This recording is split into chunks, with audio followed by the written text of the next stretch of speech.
I'm going to put this back on. Hello, everyone, and welcome back. Today, I am really excited to be doing this. I know it's not my normal Battlefront stuff, but it's Star Wars-y. So here with me today is my beautiful girlfriend, Taylor. Yes, it's me. Hi. And I've been meaning to have her on a video for a while. And what we decided to do today, and hopefully for a couple more videos, is we're going to be watching all of the Star Wars movies. Like 9 more episodes. Yeah, because we got the.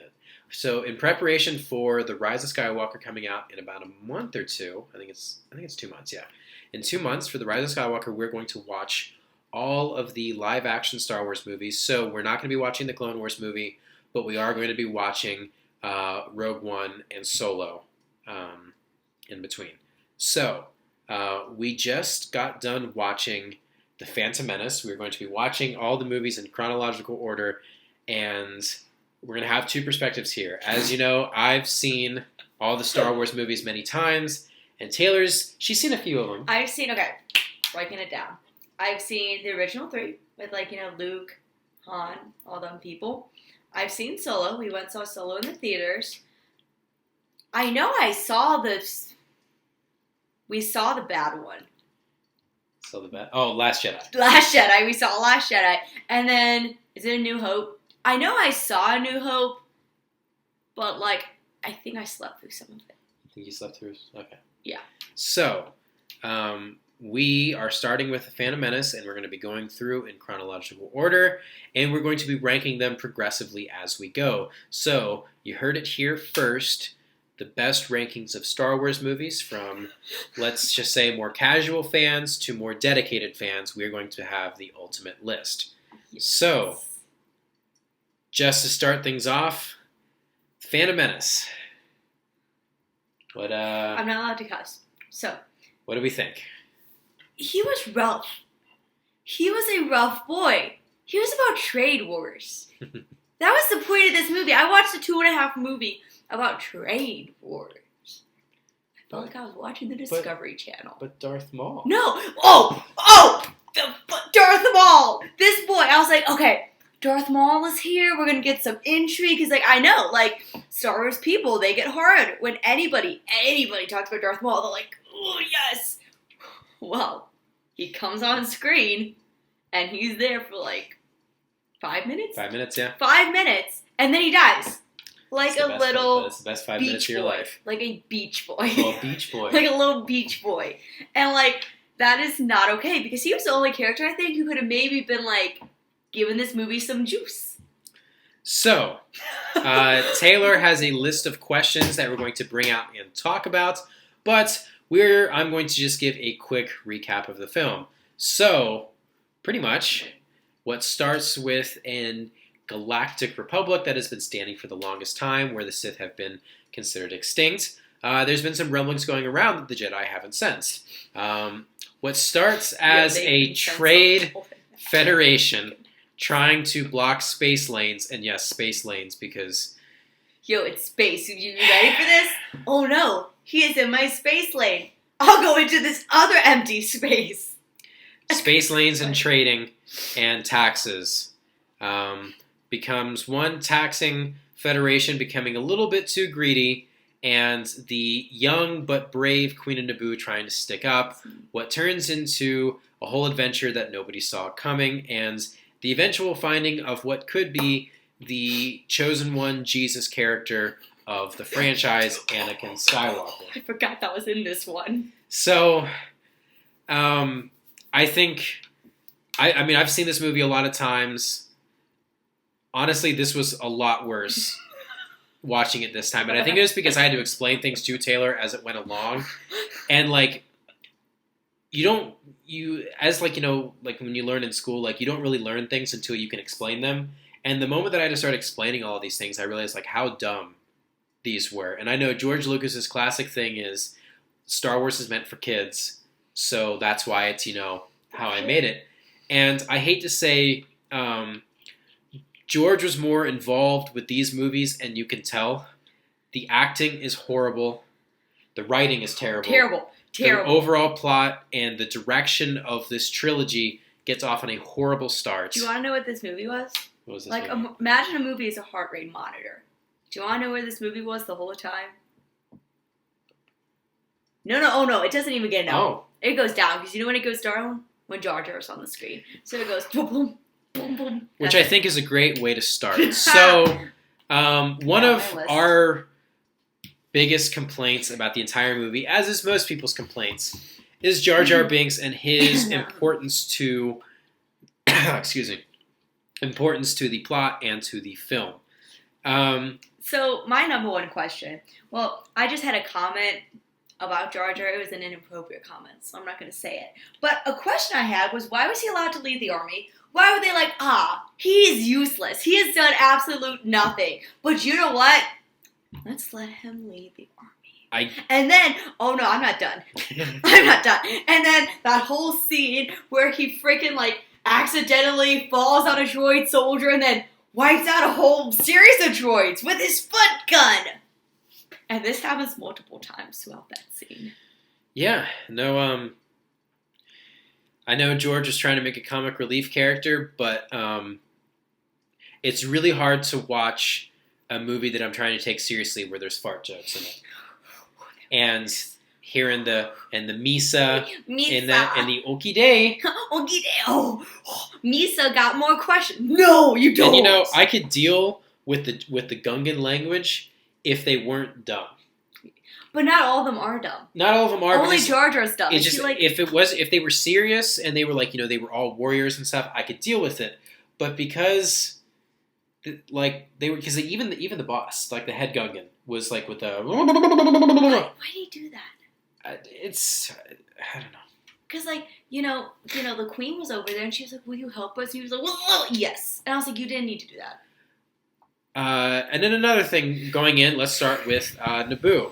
So first off, why they decide to have 14-year-old Padme be queen is just weird. I don't know why they went there and did that. And then, I'm confused, because I know in later movies, because we've talked about this, she becomes, demoted. She becomes a senator, yes. But why? Okay, it would have made more sense with a trilogy of movies, because we usually like to see, building action with a trilogy of movies.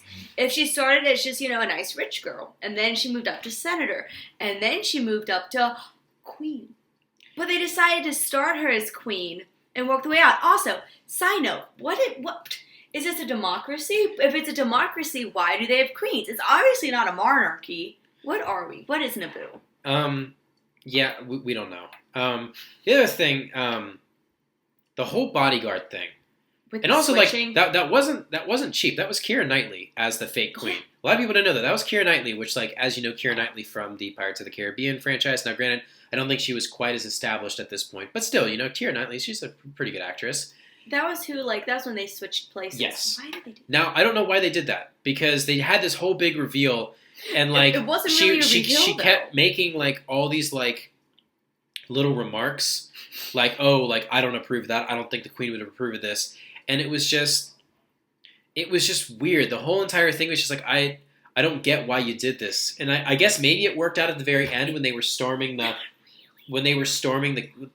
Capitol or whatever at the very end of the movie. But even still, And they didn't do enough things. It would have been different if they did something to kind of play with the audience with it. So at the end we were like, oh my gosh, that's not really the queen. But at the end of the day, it made no consequence because they did the same things. It's not like one girl was drastically let's fight everyone. And the actual queen was like, no, we need peace. They did the same things. And so it didn't even play with the audience. It was like George Lucas forgot he did it at the beginning. And then at the end was like, oh my gosh, I forgot I made them switch places. I think, I don't know what George is doing with this. Now, can we go back to another question I had about George? George. 2 questions for him. 2 questions. Number 1. Why did he decide midichlorians? Oof. He literally reached out into his butt and was like, midichlorians. Because, now again, this is kind of adapted over time. It's one thing that started as a mistake that now became something later. But again, this is a product of us as a community interpreting this. But at the time, So wait, I don't know. It's a So community helping George out. no. So Okay. what I'm trying to say is George brought this idea up of like, oh, midichlorians are basically how you quantify the Force. What has later become interpreted is that the Jedi were so high and mighty that they believed that they could predict who was going to be the most powerful Jedi based off of the midichlorian count, which in a way you can, but in the way you can't, because it's not necessarily the way that the Force works. Like it is, and it isn't. Okay. So it was a social commentary about the Jedi. Yes, it's more of a social commentary about the Jedi. Are you sure? That George wasn't just like... Oh, no, I know for a fact George wasn't. Okay. No. Wanted to make sure. No. Okay, yeah. So there was that. I have my And second what's the George second question. Yes. Why was everything so convenient in this movie? Like, do you know what I mean by convenient? Yeah, again, let me just trace you God. through. Let me just trace you through the whole kind of how everything works.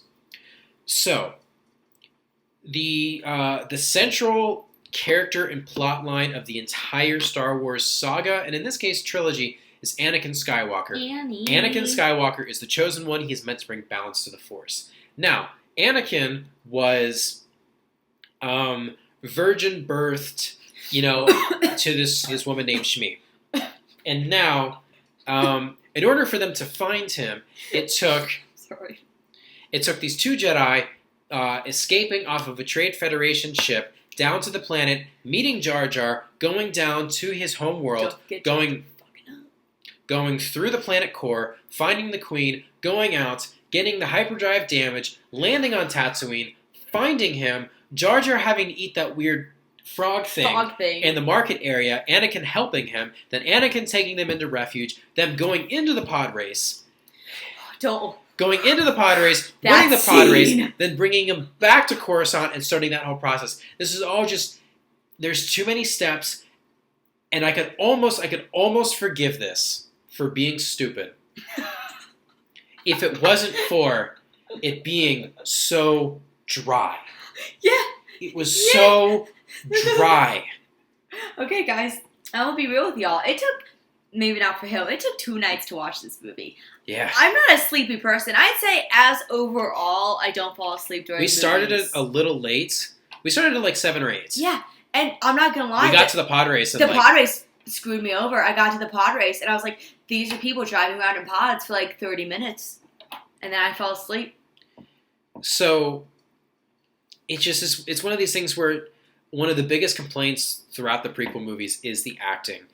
And I think while there are some valid arguments that you can make, I think you just have to look at all the actors involved. You have Samuel L. Jackson, you have Liam Neeson, Ewan McGregor, and all the actors involved. Like, these are all really good actors. And it's all consistent. They're all so dry and monotone. And it's just, it's slow.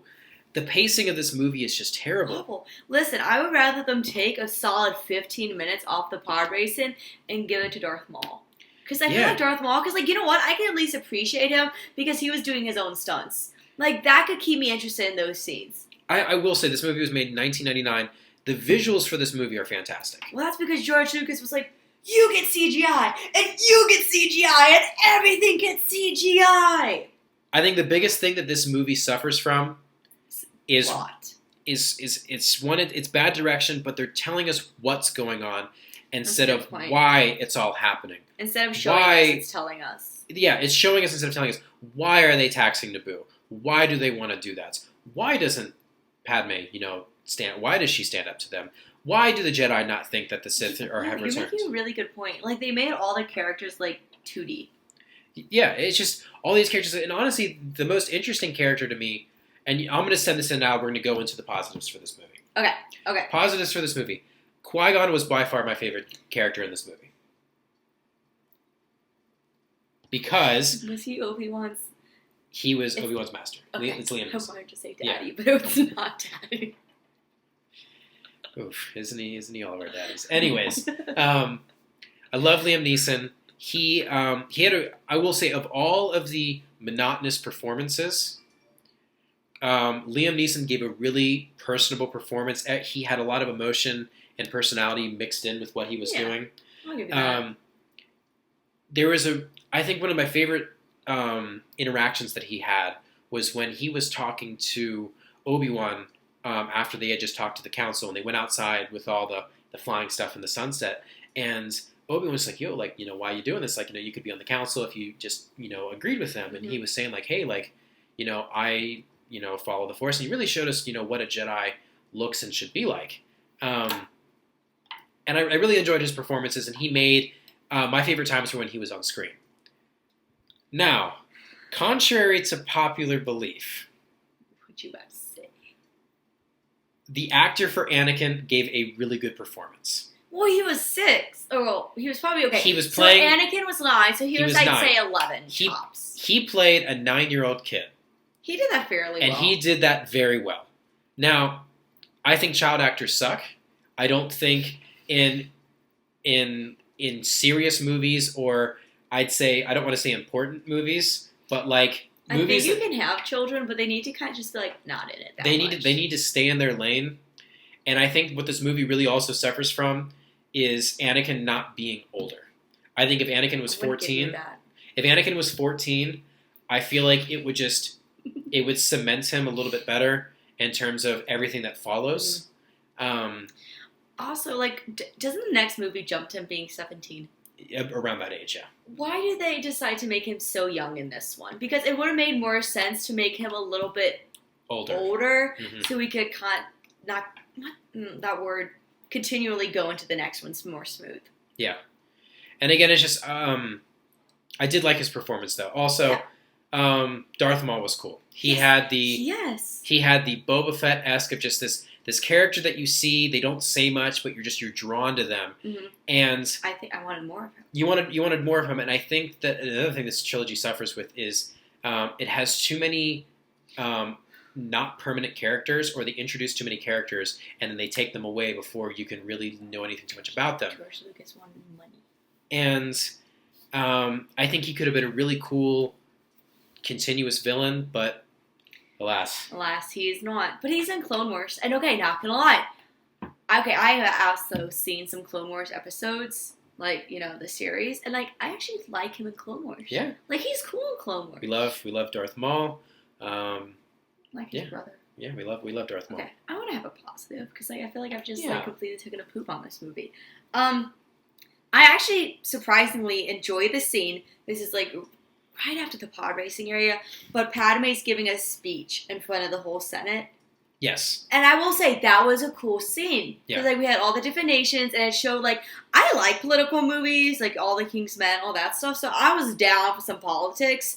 And so when they were talking about when I heard it was about like a trade issue, I was like, oh, we're gonna have some politics. But then there really wasn't any until that scene. And so I think that was a really cool scene. I would like to see more of it. Yeah, I will say this movie gets a lot of complaints about politics, but it's based in a galactic republic. That's the setting there, so you kind of have to have some.